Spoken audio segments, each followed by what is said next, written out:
Okay, let's dive right into this explainer. I want you to go ahead and close your eyes for a second. Seriously, just for a moment.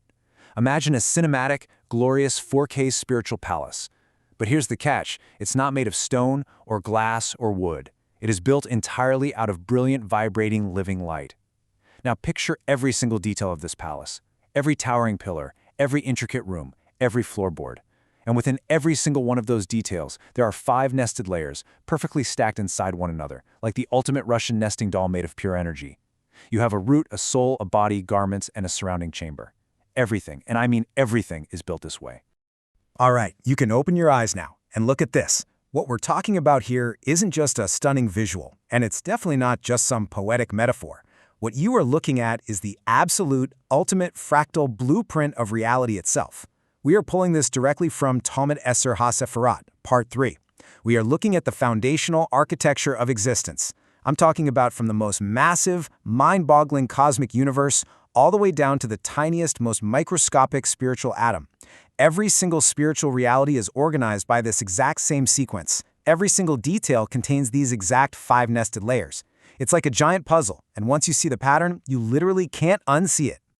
So, to really understand this, we need to introduce the core Kabbalistic acronym that unlocks this entire system. It's spelled Shin Nun Gimel Lamed He, or, as it's often pronounced to make it easier to remember, ShaNaGLaH. Now, let's break down exactly what this stands for. The Shin stands for Shoresh, which means root. The Nun is for Neshama, which means soul. The Gimel is for Guf, meaning body. The Lamed is Levush, meaning garment, and the He stands for Heichal, meaning palace, or sometimes you'll hear it referred to as Beit, meaning house or chamber. Remember the number 5 here. The number 5 is absolutely crucial to the architecture of reality. Every single spiritual unit is built out of these 5 specific dimensions in this exact order. Now, you might be wondering, why? Why 5 layers? Why is reality built this way? Well, this entire structure illustrates one incredibly fundamental mechanic of creation, the transition from Panimiyut, which is the inner essence, to Chitzoniyut, the outer vessel. Let me put it this way. Imagine staring directly into the blazing sun. It's too bright, right? You can't see any details, you just go blind. That's the Panimiyut. That is the inner light, the or. To actually perceive anything, you need sunglasses, maybe a tinted window, some kind of screen. That is the Chitzoniyut, the outer vessel, or the kli. It steps the light down, coarsening it through a process of thickening, what we call hitahavut, so the inner root can actually be grasped by a receiver. Now, a quick aside here, because my co-host and I were discussing this before we started recording, people always ask if mechanics like Tzimtzum, the initial restriction, or the masak, the screen, or the complex collisions of zivug, or yashar, or choser, histalkut, and reshimot are happening here. I want to be super clear with you all, while those are foundational Kabbalistic mechanics, they are actually not explicit in this specific source text from Part 3. What is explicitly here is the hitpashtut, the expansion of the light, and the hita'avut, the thickening of the vessels. And this dynamic is brilliantly illustrated by the source text itself.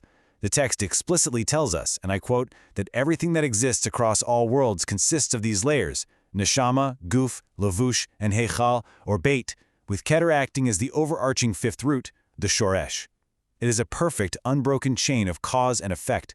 It's a continuous expansion from the absolute purest, most concealed inner light, all the way out to the most external, tangible boundary. Okay, so before we go any deeper into the mechanics, and we are going to go deep today, a crucial question always comes up when we start throwing around terms like body, garment, and palace. I mean, it's natural to picture these things, right? So are we talking about physical, biological bodies with blood and bones? Are we talking about literal cotton clothes you'd buy at a store?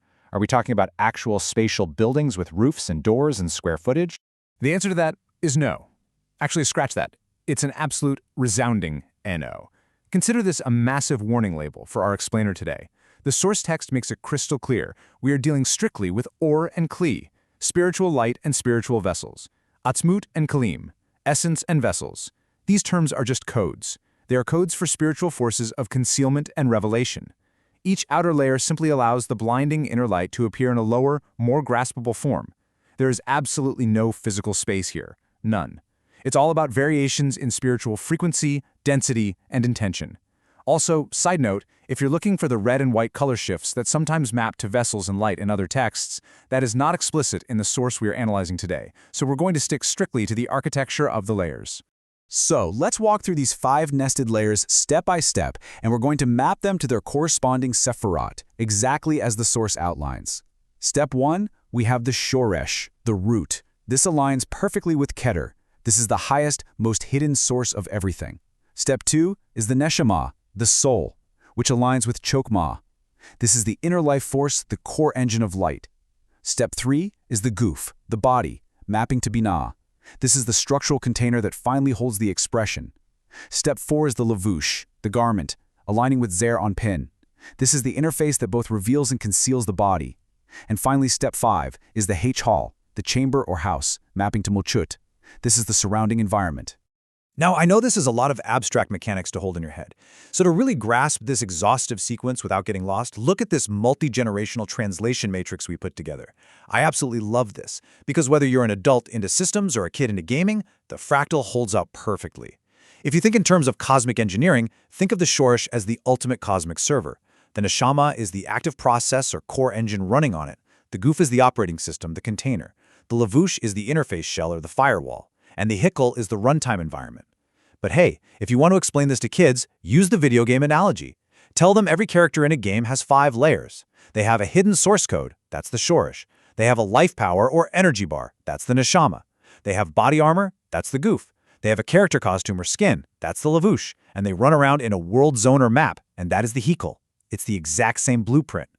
Now, here is where we get into a really deep mechanical secret that the text reveals about how these layers actually interact with each other. Pay close attention to this. The first 3 layers, the Shoresh, the Neshama, and the guf, are deeply, permanently bound together. They are fused. They function as inner vessels. Why? Because they are specifically designed to contain the primi, the inner light. The inner light flows directly from the root, it powers the soul, and it perfectly fills the body. But here's the key. It stops exactly at the skin, or the outermost boundary of the guf. Those 3 layers act as one cohesive, internal, unified system.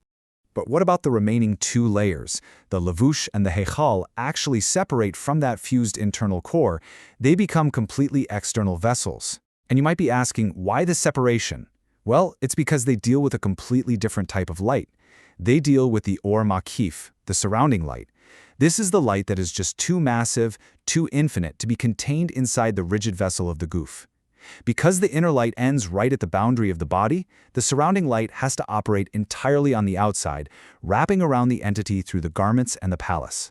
And this brilliantly illustrates one of the most profound, mind-blowing mechanics in the entire source text.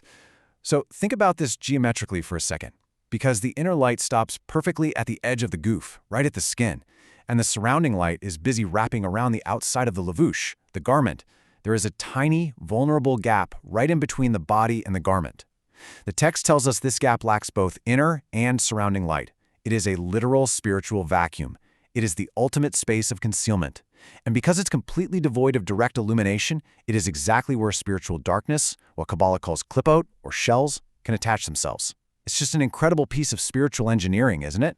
Finally, let's take everything we've just learned and zoom all the way out, because this entire framework builds on a macro scale too.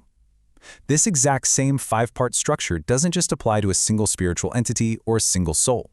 It scales all the way up to define the 5 massive spiritual worlds of reality. Look at this. The highest, most hidden world, Adam Kadmon, is the ultimate cosmic Shoresh, the root. The world of Absolute acts as the Neshama, the soul of reality. The world of Beriah is the cosmic guf, the body. The world of Yetzirah acts as the Levush, the garment. And the world of Asya, which is where our physical universe eventually roots, is the Heichal, the palace. From top to bottom, it is one perfectly unified fractal system. So the crucial point to take away from all of this is the sheer perfection of this architecture. From the absolute smallest microscopic drop of light to the 5 macroscopic worlds, everything operates on this beautiful 5-layered engine of inner essence and outer vessels. It leaves us with a profound question. When you look at the world, or even at yourself, are you only seeing the outer garment and palace, or can you begin to perceive the hidden root, soul, and light burning underneath? Thank you for joining us for this complete journey through the Pardes. We hope these ancient truths help you and your family improve your own dimensions this week.